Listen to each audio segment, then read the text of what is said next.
Well, good morning and welcome to today's HR webinar on EU Pay Transparency Directive. My name is Tim Kellett and I'm from Paydata. Those of you who don't know Paydata, we are a reward management consultancy. We help organisations to find, attract, retain and motivate the right sort of talent and skills to meet their corporate objectives and become successful. We work in a number of areas actually to support organizations, so providing pay and benefits and terms and conditions benchmarking, helping organizations with their reward philosophy and their developing a reward strategy to align how they reward with their organization objectives.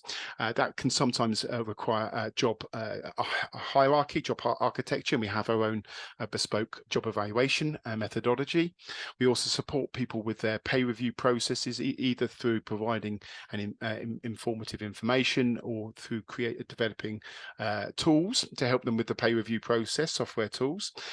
Increasingly, organizations are looking at managing their pay and how they manage their pay. So we help develop pay structures and design pay structures and data model affordable pay structures and market competitive pay structures. And then increasingly people are looking at internal pay alignment and pay equity, so they require equal pay audits, which is another area that we work in. And then finally, we provide a lot of useful reward and HR information through our bespoke research and insights. That's through regular reward surveys and HR workshops in different industries as well, and our conference as well. So it's providing a wealth of information. And both last year and into this year, the sort of subject of pay equity has been a key topic for a lot of HR people.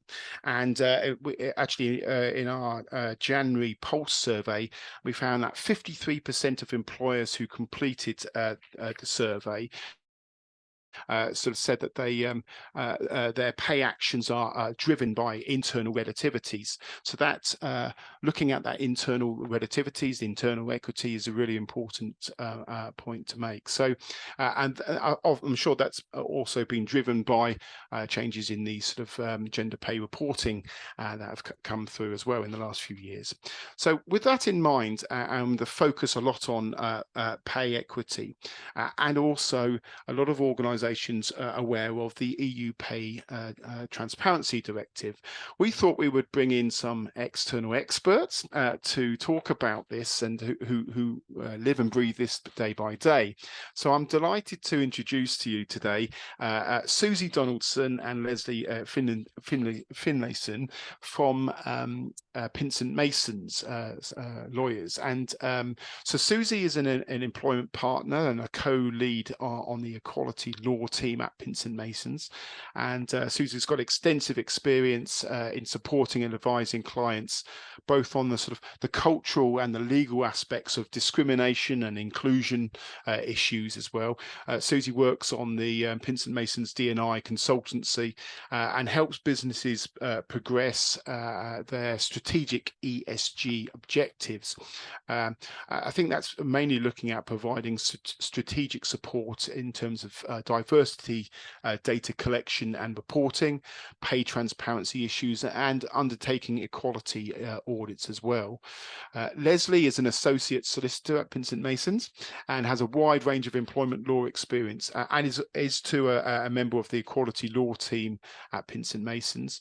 Lesley has a particular focus on pay transparency and gender pay gap reporting, and that's all. I think that's where we'll probably start today as well. But I'm delighted that Susie and Lesley are here today to provide the benefit of their experience and their wealth of experience.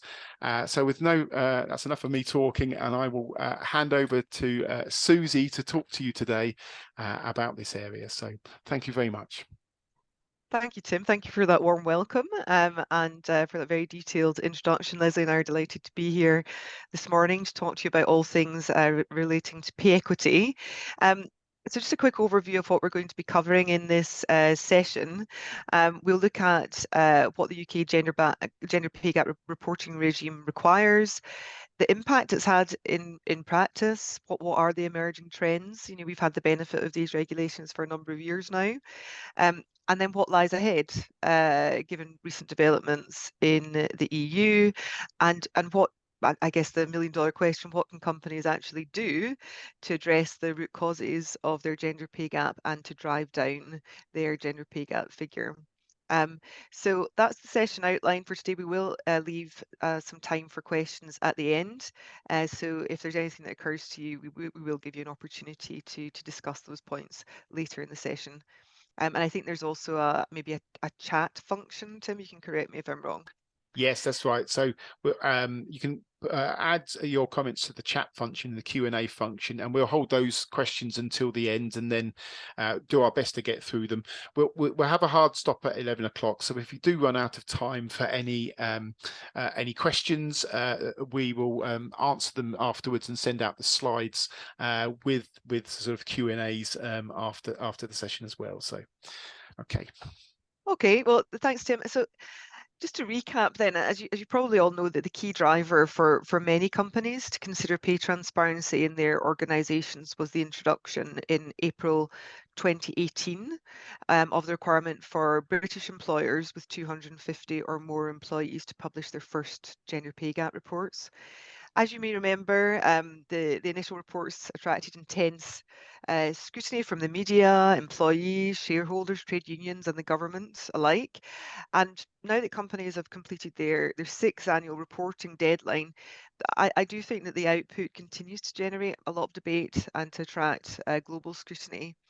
Um, the importance of organisations getting the messaging right is also heightened given the misconception by many that having a gap equates to equal pay issues, which we know is not the case.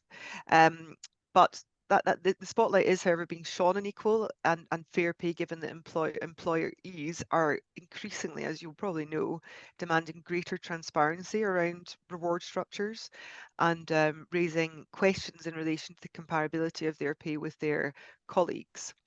So the first point I wanted to cover off, because again I think it's something that's open to misinterpretation, is what is the gender pay gap? So it's not equal pay. That's the first thing you need to know. The gender pay gap is the difference between average wages of men and women, regardless of seniority. Equal pay is a related issue, but it's a different issue. Equal pay relates to differences between men and women who are doing light work or work of equal value. And that's been unlawful in the UK since 1970, when the Equal Pay Act was introduced. So I do think that ensuring your employees understand the difference between those two concepts is really critical, and it should certainly be covered off in any comms plans which you produce to accompany your gender pay gap figures. So what is the current median pay gap in the UK? It is 14.3%, and this was the figure published by the Office for National Statistics in 2023. What does that mean in real terms? It's fairly depressing. um, Basically, a date that always stands out in my mind is the 22nd of November, and that's the day on which the average woman stops earning relative to the average male and essentially works for free for the rest of the year based on the current national average pay gap. Expressed in another way, for every £1 that the average man earns, the average woman earns just 85.7p. Interestingly, the gap does vary by sector, with the financial services sector being the worst offender with a median pay gap of 28.72%, similar to infrastructure sector where the average pay gap is 21.2%, and energy where the median figure is 15%. The gaps also differ regionally, with a higher pay gap in London than in the regions. So that's just a quick overview of where we are now. What are the legal requirements? Oh, sorry, I'm just going to go back. I've missed a slide here, I'm afraid. Oh, I don't know how to go back here. Yeah, I don't know how I can go back. I think if you press left, actually, Oh, you might be able left, to. right, okay. I told you shouldn't have given me control of these Oh, slides. No, I'm going forward still. don't worry, I get it. Hang on a minute. I will just get control. There we go. Right. Okay, Here we go. right, so we're on Okay. this slide. What are the legal requirements? What do the regulations actually require? Employers with 250 or more employees in Great Britain, so it doesn't include Northern Ireland, are required to publish data relating to pay and bonuses, and also the gender spread of their workforce based on data collected during the snapshot date of the 5th of April. And there are 6 key metrics that need to be reported on. And it's worth noting that public sector employers are subject to similar obligations, but with different timescales. Oops. Sorry, I think I've lost control of the slides. There we go. So we need to report on the mean gender pay gap, the median gender pay gap, the mean and median bonus pay gap, the proportion of men and women employees who received a bonus in the preceding 12 months period, the number of men and women employees in each quartile of the employee's overall pay range. That's a metric that is often overlooked, but I think it's perhaps the most meaningful and instructive metric because it demonstrates how the gender pay gap differs over different levels of seniority within the organisation, and it helps to identify where women are concentrated in terms of their remuneration and whether there are any blockers to progression. So why does the gender pay gap exist? The causes of the gender pay gap are multiple and they're complex. One of them occurs before women even enter the workforce, when girls decide what they're going to study at school or university. Women are much less likely to study subjects which are traditionally higher paid, such as STEM subjects, which leads to what we call horizontal segregation, i.e., women being concentrated in roles that are traditionally paid less and valued less than the roles traditionally undertaken by men. Just by way of example, women make up 92% of secretaries and 94% of childcare assistants, but only 20% of architects and 7% of engineers. In my view, the clearest insight into the gender pay gap is provided by the ONS's analysis of gender pay across the age groups. For age groups of 40 years, of under 40 years, the gender pay gap for full-time employees is low. It's 4.7%, and that has been the case since 2017. However, for age groups 40 to 49 years and older, the gender pay gap for full-time employees is much higher at approximately 10.3%. And the ONS has looked at the types of, and I should say ONS, the Office for National Statistics, explored the types of occupation that men and women work in by age group, and it flagged a lower incidence of women moving into higher paid managerial occupations after the age of 39, at which point in these the pay point in these occupations generally increases. So that shows that even if women manage to break into the workplace, they generally don't make it up as far up the career ladder as men. And that's sometimes known as vertical segregation or the glass ceiling. And that's thought to be for a wide range of reasons, including women taking time out to have children, sometimes known as the motherhood penalty, bearing the brunt of childcare responsibilities once those children actually arrive, and a lack of quality flexible working opportunities, particularly at the more senior levels. And that is supported by myriad pieces of research. So research from the Equality and Human Rights Commission found that half of women reported discrimination or disadvantage as a result of requesting a flexible working arrangement.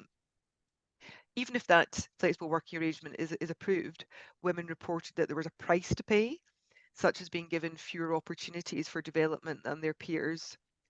An analysis by the Institute for Fiscal Studies has confirmed that taking up part-time work after childbirth has a massive impact in terms of shutting down a female's pay progression.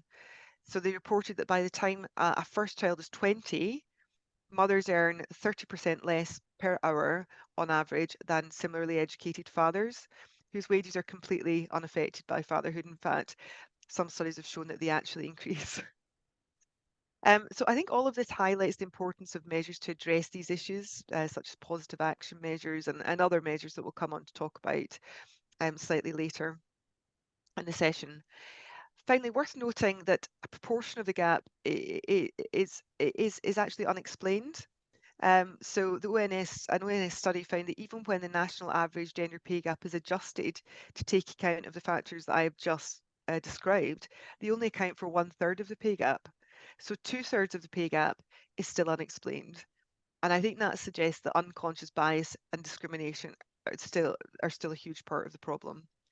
And highlights the importance of unconscious bias training and other measures like blind recruitment, which we'll come on to talk about at the end of the session. Right, so we've covered off what the reporting requirements are. So where should that information actually be published? The data has to be published on the employer's website by the 4th of April in each reporting year and signed by a senior executive to validate the accuracy of the information. That information has to remain there and in an accessible form for a minimum period of 3 years. And the figures also need to be published on a government portal. As you'll know, employers are able to provide a contextual narrative explaining any pay gaps and what remedial action has been taken to address any underlying causes. It's not required, but it's strongly recommended that you publish an accompanying narrative. And I think the vast majority of employers who have published so far have produced a comprehensive report explaining their data and what they're doing to address underlying problems. These reporting requirements obviously mean that it's relatively straightforward for employees and others to compare data year on year and to ascertain the extent to which progress has been made, whether the initiatives that companies have pledged to implement have actually had the intended impact, and whether those initiatives have been followed through with at all. It also means that it's quite easy, given particularly that the government portal sorts the information by sector. It's quite easy to compare your organisation with that of a competitor organisation, and that could be a retention and attraction issue, of course. So what are the consequences of non-compliance? Of course, impact on the morale of existing staff, recruitment and retention of talent might be impacted. Company brand reputation could be impacted, especially, as I say, if you compare unfavourably to competitors in your sector, and those consequences can't be overstated. There's obviously, of course, a risk of equal pay claims and grievances. I think the existence of a pay gap is likely to arouse suspicion within the workforce and amongst your unions if you have recognised trade unions, and lead to them asking questions or raising challenges via your internal grievance policy. The unions are all over this, and we're seeing a huge rise in multi-party equal pay claims, particularly involving some of the supermarkets, as you may know. There's also a risk of enforcement action by the Equality and Human Rights Commission, which are the body who police compliance with gender pay gap requirements. They've indicated that they'll be focusing their attention on enforcement against organisations who do not publish the required information. And they're going to have their work cut out, because at the present time, I think only around 2,500 out of the estimated 9,000 companies have published their information for the current reporting year. However, if resources allow, they've also indicated that they will check the accuracy of the data that has been reported. Sometimes the data that's been published is quite obviously implausible. That said, they don't tend to do an audit of figures if the figures aren't obviously incorrect. So just in terms of taking stock, mandatory pay gap reporting was never meant to generate a quick fix. Rather, it's intended to shine a spotlight on pay disparities in the workforce and to drive progress over time. The ONS and the government have cautioned against attaching too much weight to year-on-year changes, and instead they're encouraging employers to look at longer-term trends. And the good news is that the longer term trend based on the ONS national average median pay gap is downward from 18.4% in 2017 to the pay gap in 2023, which is 14.3%, as I mentioned. So, I mean, progress is still painfully slow, and at the current rate, many women starting work today will have long retired by the time we close the gap. And it's not just about fairness; it's about the bottom line. There was some analysis on the gender pay gap figures published in 2022, which demonstrated that women, and by extension, then the UK economy, lost out on nearly £140 billion a year in wages, which is equivalent to £9,112 per woman as a result of the ongoing gender pay gap. And there are other consequences at all as well. Top talent, shareholders, customers. I think they're increasingly choosing to work for and to do business with companies based on actual diversity credentials, and are increasingly expecting transparency above and beyond the mandatory reporting requirements that we have in these regulations. And with this in mind, we are seeing a growing number of employers reporting voluntarily in a broader range of diversity pay gaps, such as ethnicity, disability, LGB, and more recently, socioeconomic status. Okay, so what's next? Well, the gender pay gap regulations are currently being reviewed, and a response will be published in due course, which seems to be the government's favourite phrase at the moment. Who knows what that means in terms of timescales? I imagine they've probably got bigger fish to fry at the moment with an upcoming election. But interestingly, Labour has also pledged to make pay gap reporting an area of focus if they're elected. So they've announced proposals to require that gender pay gap action plans are put in place as a mandatory requirement, and to introduce civil enforcement of gender pay gap auditing. Labour are also planning to introduce mandatory race and disability pay gap reporting. And another really important development is the introduction of a pay transparency regime across the EU. The introduction of mandatory reporting across the EU, I think, will inevitably ensure that pay transparency remains a focal point for lawmakers and businesses alike. And I think it will place mounting pressure on the UK government to take a much more proactive approach in relation to these issues, to mirror the UK approach, the EU approach. So I'm going to pass over to my colleague Lesley now, who's going to tell you a bit more about what lies ahead in the EU. Thanks, Susie. Okay, so as Susie mentioned, we're going to now look at the developments in the EU, and in particular, there are two upcoming directives that are going to have a significant impact on employers' obligations in relation to pay transparency. And these are called the EU Pay Transparency Directive, and there is also the Corporate Sustainability Reporting Directive, which I'll come on to talk about. So looking first at the EU Pay Transparency Directive. This came into force in May last year, and member states in the EU now have up to 3 years to implement into local law, basically the pay transparency legislation in line with the requirements of the directive. And there's a deadline for that of June 2026. So what does the directive provide? We've bulleted some of the key requirements there. So there is going to be a right for prospective job applicants to know the initial pay of the job, or a pay range before they apply for it. And that has to be based on objective gender neutral criteria. There's also going to be a right not to be asked about your current pay or your pay history by a prospective employer. Employees will have the right to written information from their employers on their individual pay level, and also on the average pay for groups of employees who are performing the same work or work of equal value. Employers will need to make objective and gender neutral criteria for pay levels, and also opportunities for advancement, and they'll need to make this criteria easily accessible to employees. There's going to be a requirement to report on gender pay gap.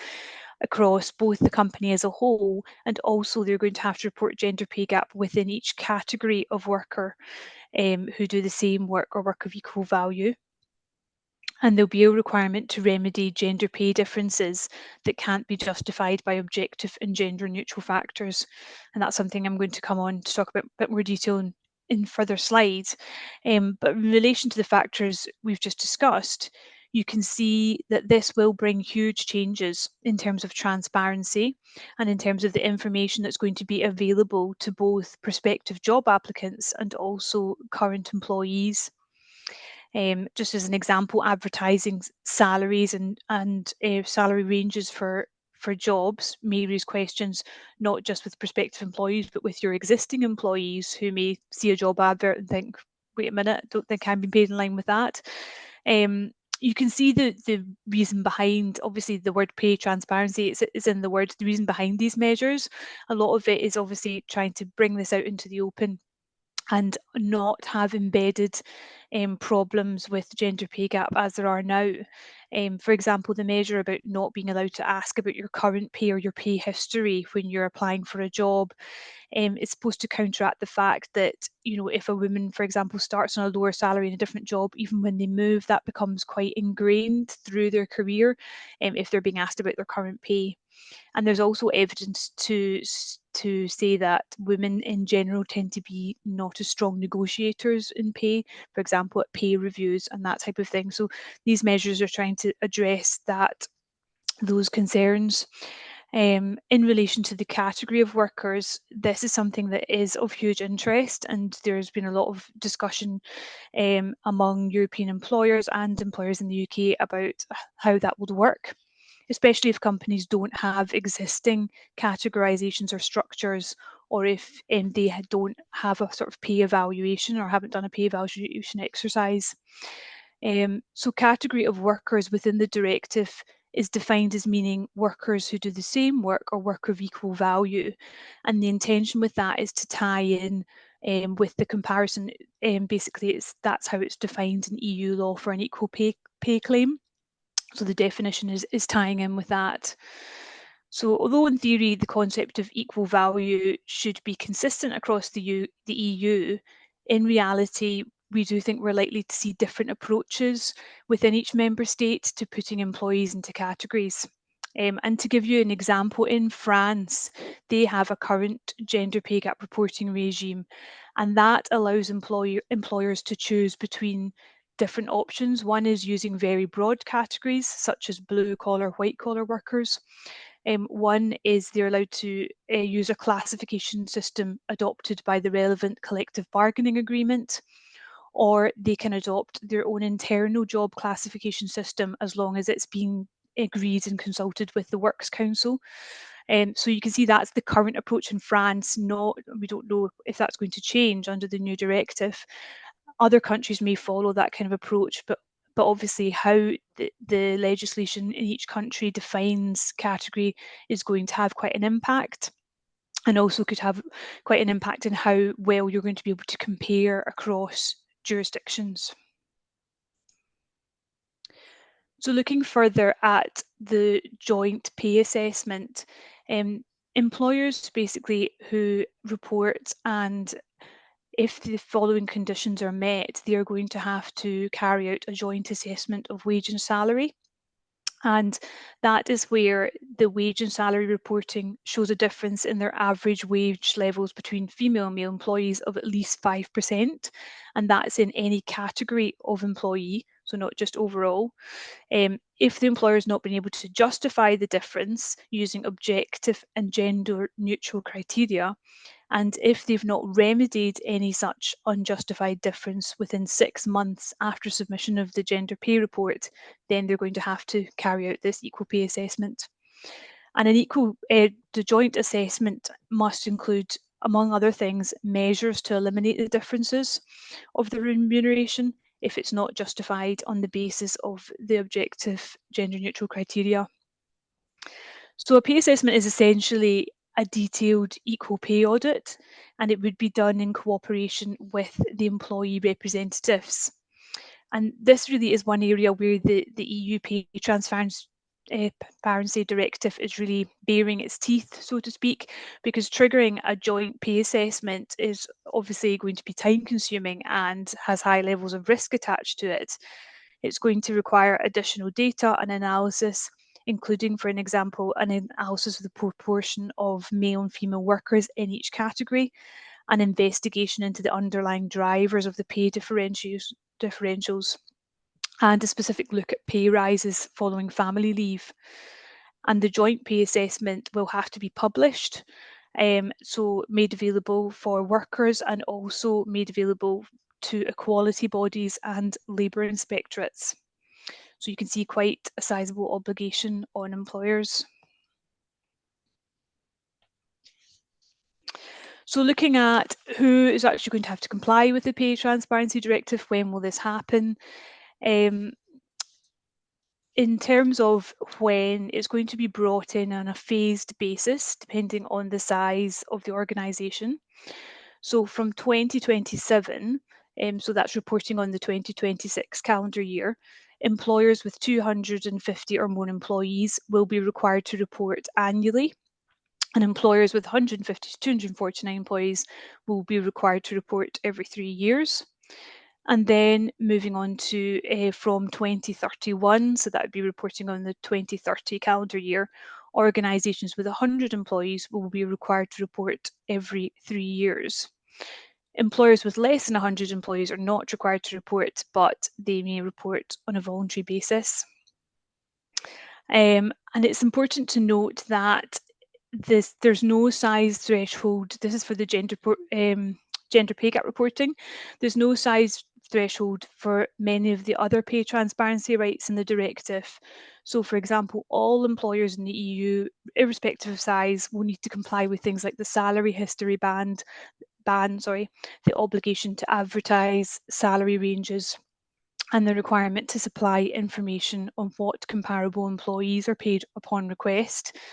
These rights will take effect as soon as the Pay Transparency Directive is put into local legislation, and that must happen by June 2026. And you can see that it builds, obviously, as I mentioned, some countries in Europe already have measures in place. For example, I mentioned France, and in France, there's already gender pay gap reporting, and that applies to employers with 50 plus employees, so a lower threshold. Ireland, for example, also brought in gender pay gap reporting last year. It's currently only for employers with 250 or more employees, but that's to drop to 50 by 2025.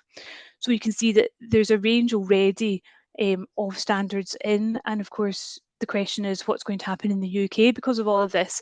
Obviously, the EU Pay Transparency Directive is not directly applicable in the UK following Brexit. However, if employers have either operations in Europe or a group of companies do, are you going to start only publish, for example, salary information in Europe and then not in the UK?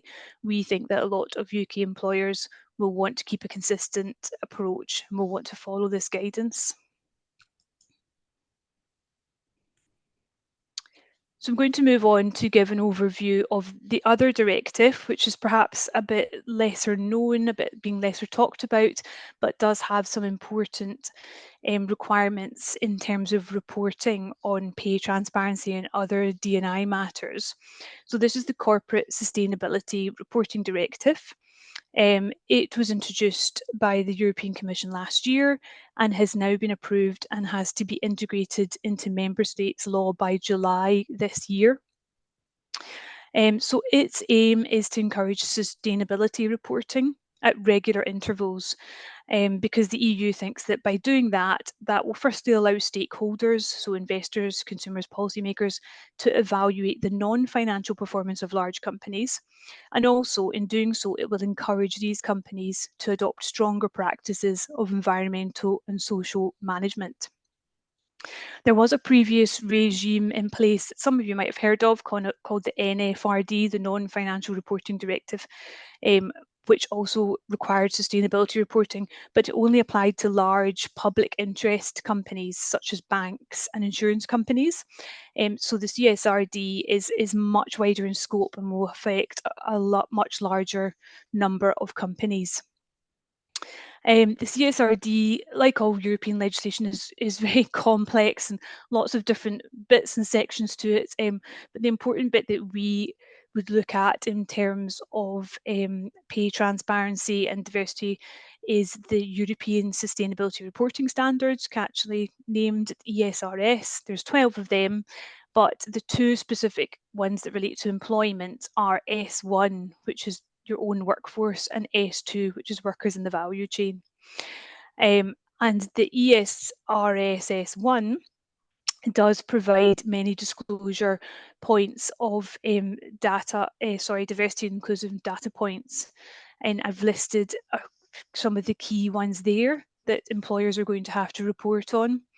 So firstly, they're going to have to report on their gender diversity at top management level, and also the age distribution of employees by age group. So for example, under 30, 30 to 50, over 50.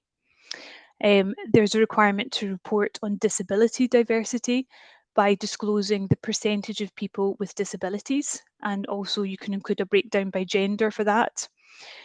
There's an obligation to report on family-related leave, the extent to which employees are entitled to family leave, and also what the uptake of that leave is, along with a breakdown by gender. And that's referred to as a work-life balance metric. There's gender pay gap reporting requirements, and there's also a requirement to report the annual total remuneration ratio, which is comparing the highest paid individual to the median annual total remuneration for all employees. So the way, looking specifically at the gender pay gap calculations under the CSRD, they differ quite substantially from the current regime in Great Britain and the way the gender pay gap is calculated here. And I thought it would be useful just to note a few of the key differences there. So in the UK, as you'll probably know, we look at full pay employees, so we would discount people who had been on leave during the payroll period, for example, maternity, paternity, or they took a sabbatical, something like that, they would be discounted. However, under the CSRD requirements, there's no equivalent mechanism for that. So all employees have to be included. And if there's reduced pay for that year, there doesn't seem to be a mechanism for that to be taken into account. It does say that you can give context and you give a breakdown of the figures. So that might be something that employers will have to do to explain if they've got that kind of thing skewing their figures. Another key difference is that you'll know our gender pay gap calculations are based on the payroll period. So when 5th of April falls, either a month data or a week's data for weekly paid employees, whereas the CSRD is based on the total annual figure. So it's all sums received in the whole calendar year. Arguably, I mean, I do think that that will be a lot more representative because obviously some payments are not made, for example, in April. And specifically, when we've been working with clients on gender pay gap, we have seen them perhaps move things like bonus payments so that they're not made in April, so that a prorated amount doesn't need to be counted. So I do think the annual idea is going to be a lot more representative of what an employee has been paid. And also talking about pay, the key difference is that for the CSRD and also for the EU Pay Transparency Directive, it is the definition of pay is much wider. So in the UK, we would use basic ordinary pay plus things like allowances, regular payments. We wouldn't include things like overtime or any payments linked to overtime, for example. Whereas under the CSRD, the definition is any remuneration, whether in cash or in kind, which the worker receives directly or indirectly, complementary and variable components. So you can see how wide and encompassing that is. It would include things like overtime, it would include things like benefits in kind, shares, that type of thing. So much wider. And the other key difference is contextual information. As Susie mentioned, in the UK, the narrative is not mandatory, although most employers do give one. The CSRD will require any necessary contextual information, including how the data has been calculated. And you have to also report in a more granular level on employee category, and also things like part-time, full-time employees. So you can see quite a difference in the way that that is done. So looking at who is going to be captured by the CSRD, it applies to all large companies incorporated in an EU member state. And the large companies defined, there's sort of 3 different criteria, which is to do with turnover and also 250 more employees, whether they will be captured. It will also apply to parent companies incorporated in an EU member state where the group of companies collectively meet the large company criteria, so that will capture a lot more companies. It does apply to non-EU incorporated companies if they have significant EU activity. And again, there's a kind of complicated definition to meet the criteria of significant EU activity. And it also applies to companies listed on an EU regulated market, and that will include small and medium-sized companies. And as to when reporting starts, you can see on the slide there the breakdown. And the first thing to note is that this is all going to kick in a lot earlier than the EU Pay Transparency Directive that we looked at previously. So you can see from reporting in 2025 on this financial year, large companies will have to report, and that's ones that have already been reporting under the old regime, with the idea being they should be set up and geared up to be able to do this already. And then following on the next year will be other large companies, and on from there on to listed companies for reporting in 2027.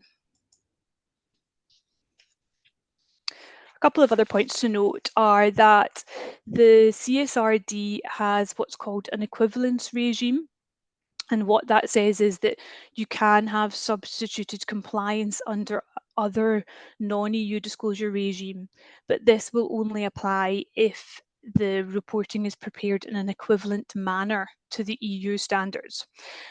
That's where the uncertainty creeps in, because at the moment we don't know what's going to be considered an equivalent manner. Because obviously, as for example, as I mentioned, some countries, for example, France, Ireland, already have gender pay gap reporting regimes. Will they be considered to be equivalent, so they won't have to basically do it again in a different manner? That's something that we still have to find out about. Because as I mentioned, although the CSRD has now been approved, each member state has to put it into its national law. And we're kind of waiting to see when that happens. And as I say, the deadline's July this year, so not a lot of time there.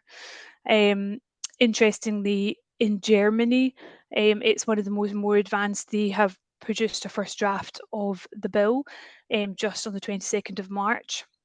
And it does provide for the implementation of the requirements for the sustainability reporting.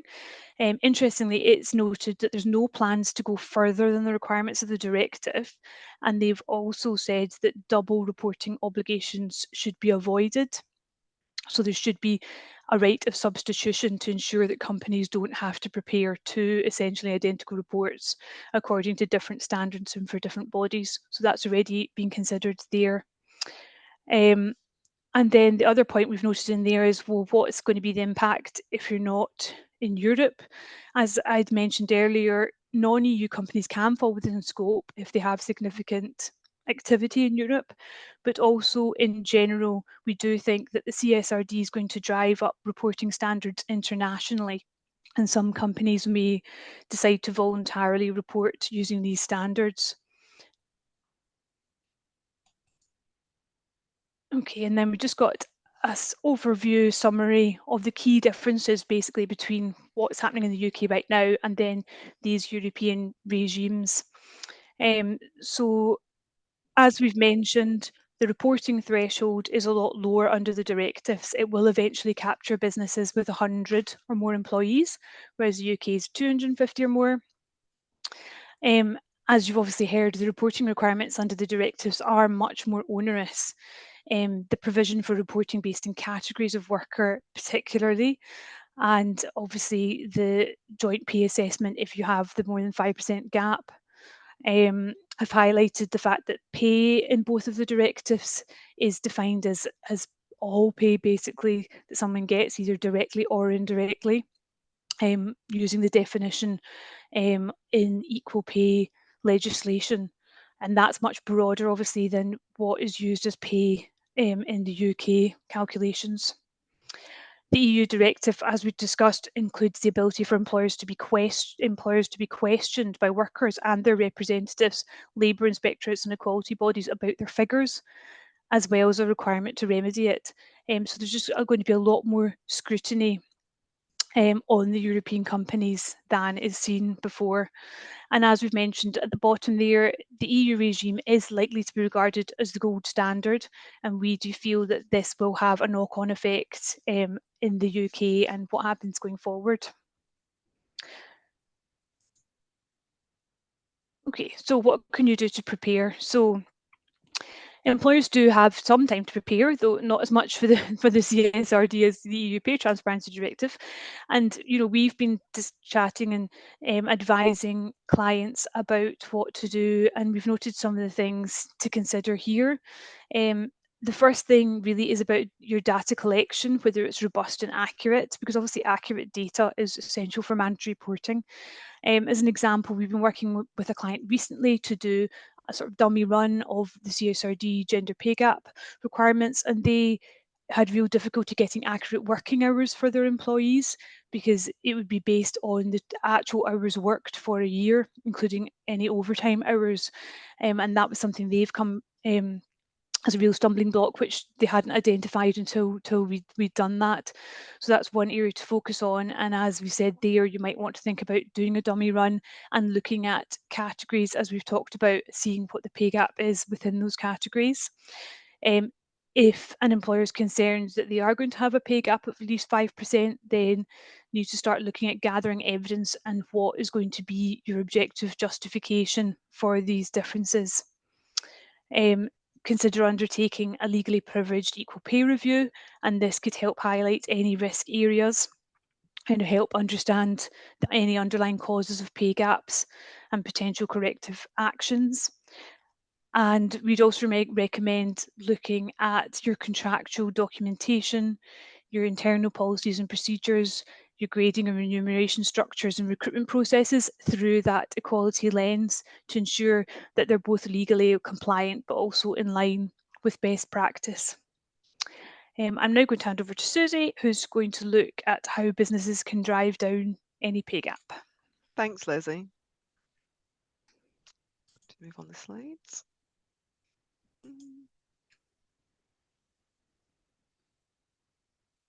There we go. So yeah, there are many ways in which businesses can drive down their gender pay gap. The UK government and the Equality and Human Rights Commission have each published some guidance, which might be a useful starting point for you. And I think we've got the links at the end of the slide pack. So the UK government guidance suggests that there are three key steps to closing the gender pay gap. Firstly, you need to understand what your gender pay gap is, consider the actions that you can take in response, and then create an action plan. The EHRC guidance suggests that production of a narrative report alongside the GPG report can also be useful. So in terms of understanding the gender pay gap, there's certain metrics that can provide further insights into the potential causes of your gender pay gap. So first of all, looking at pay levels, your pay quarters can be used to see the percentage of men and women at different pay levels. I'd mentioned how instructive the salary quartile information can be earlier, and they will enable you to examine the gender imbalance according to your own structure, job types, and departments. The next area of focus is promotions. So a good gender balance in an organisation would see the same percentage of men and women in a particular grade applying for promotion. So for example, if the pool of potential applicants is 50% men and 50% women, we would hope to see an equal number of promotions going forward from that pool.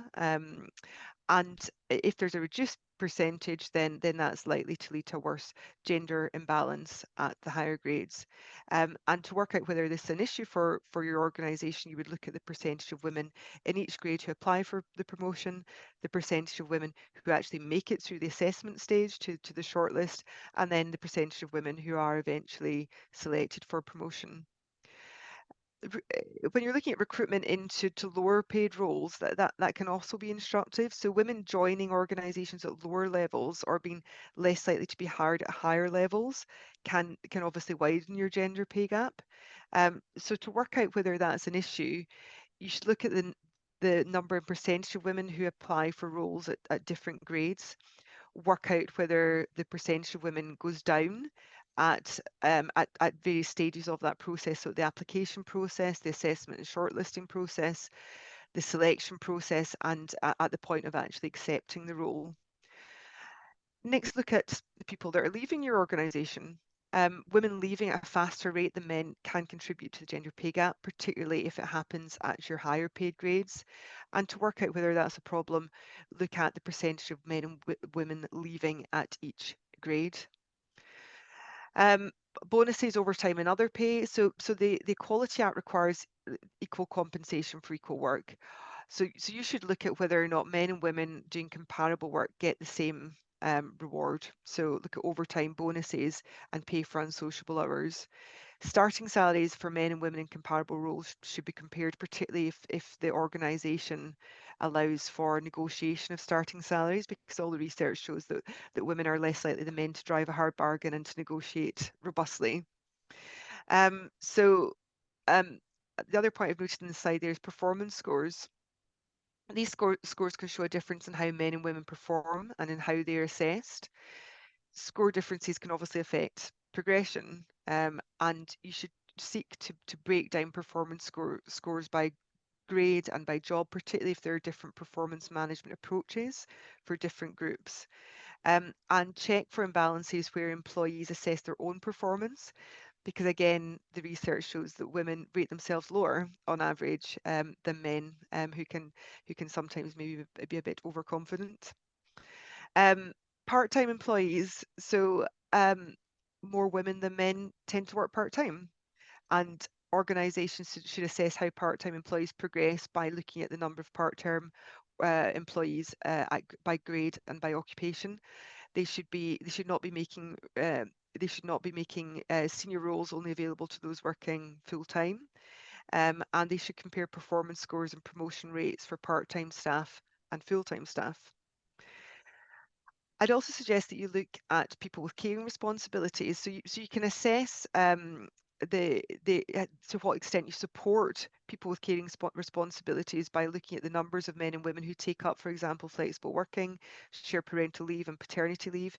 And if few men actually take up these opportunities, it could show that men and women work differently, and this could contribute to your gender pay gap. Staff surveys can also be used to assess your workplace culture and differing perceptions between men and women. So, for example, do employees feel that flexible or part-time working is a barrier to progression, or do they know that flexible working or parental leave options are actually even available to them? And so then look at, once you understand the factors leading to your gender pay gap, you can more thoughtfully consider what action can be taken. So it's helpful to think about the steps which can be taken when recruiting and promoting staff, when trying to make your organisation more inclusive, and when supporting your staff. So at the recruitment and promotion stage, actions that you can take include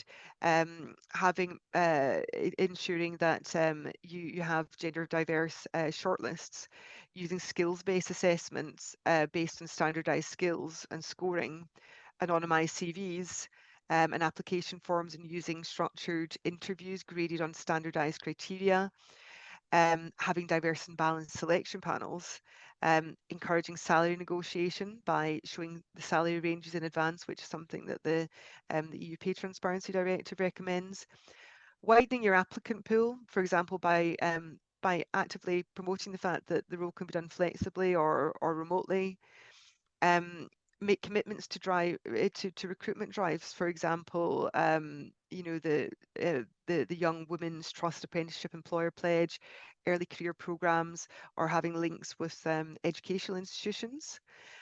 Developing mentoring or networking schemes for women, and providing diversity briefs to your recruitment consultants. That's certainly becoming more common, I think. Then look at how you can become a more inclusive organisation, and actions that you can take in relation to that include ensuring that the promotion, pay and reward processes are transparent, evidence-based and open to review by others. Appointing diversity managers and task forces who are senior within the organisation and who actually have the power to develop and implement diversity strategies and policies. Reviewing the use of performance self-assessment, I've mentioned. Carry out surveys and exit interviews to understand the factors influencing retention and compare the results by gender. Offer training, including unconscious bias training. Conduct equal pay audits, as Lesley's just mentioned. And then support staff, so improve flexible working by advertising it, making sure you've got senior leaders who advocate for it, offer it at higher pay grades, encourage men to work more flexibly, and showcase success stories. Encourage everyone to take shared parental leave or other types of family leave, and help staff to progress by encouraging managers to track whether men and women are having the same chances to prove themselves, and resources for development and professional support. And then come up with an action plan capturing exactly how you plan to address the underlying issues. And they should address the barriers at every stage, from recruitment to the exit interview. I think we've only got a few minutes left, and I would really like to leave a bit of time for questions. So I'm actually just going to leave it there. I think the final slide captures everything I wanted to say in relation to the action plans. But Tim, were there any questions that you wanted us to address very quickly in the 3 minutes we have left? Actually, we do, and thank you so much. That was really informative.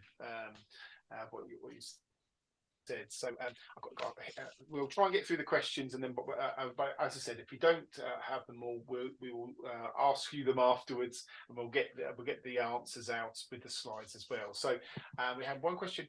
What are sectors that are more successful in gender pay gap metrics? There we are. You can probably hear me a bit better now. What are the sectors that are more successful in gender pay gap metrics, recognizing that success isn't necessarily reaching a figure of 0%? So Yes. are there particular sectors really? I actually, even sectors which are female dominated, so for example, you know, the care sector, quite often have a gender pay gap in favour of men, because very often you have men at the more senior levels doing the more higher paid roles. So I think it's important to look at less on a sector level, but look at the makeup of the organisation. And you know, I work with businesses even in sectors which are male dominated, who actually have quite a low gender pay gap, and that's because they've got even numbers of men and women across all of their quartiles, across their pay ranges. So that doesn't mean to say they've not got a problem, because women are still underrepresented across the workforce as a whole, but it just means that they've got an even spread of men and women at every level, and they've got a very good gender pay gap because of that. You know, there was one client I was dealing with who had a gender pay gap of close to 0% because of the way that their organisation is structured, but they had fewer than 15% female fewer than 15% women working in their workforce. So you know, it doesn't mean they've not got a problem. Yeah, and that's why you know, providing a contextual narrative is so important, and not just fixating on the stark figures. No, that's really helpful. Thank you. Had a couple of other quick questions. It's a quick answer. It's how many employees for the CSRD reporting from 2024? So and then there were So from 2024 is the large companies who already report. So that would be 250 employees is one of the criteria, but there's also criteria to do with turnover and assets. So it's not just a straight employee. head count figure. Yeah, and it is actually hideously complex. I don't know if anybody's looked at the CSRD requirements yet, but we actually have a special CSR advisory team within our organisation, which advises on that point. That's how complex that specific point is. Well, look, we've got some other questions, and as I said, we've run out of time, but we will send those out with the slides, along with obviously both your email addresses and contact details. So if people want to contact Susie or Lesley going forward, then that would be great. I hope you found it really interesting. I have quite a few things that I didn't realise, and so thank you so much for that. Here with the slides, obviously, as we said, we've got some very useful links which you can use as well. So thanks again, Susie and Lesley. Really, really useful. And I hope everyone else has found it useful as well. We'll hopefully see you again for another a webinar when we have that. And take care and have a very happy Easter, everyone. So thanks again, Susie, Lesley, and thank you everyone else for joining. Thank you, Tim. Thank you very much. Thank you, everyone. Bye-bye now.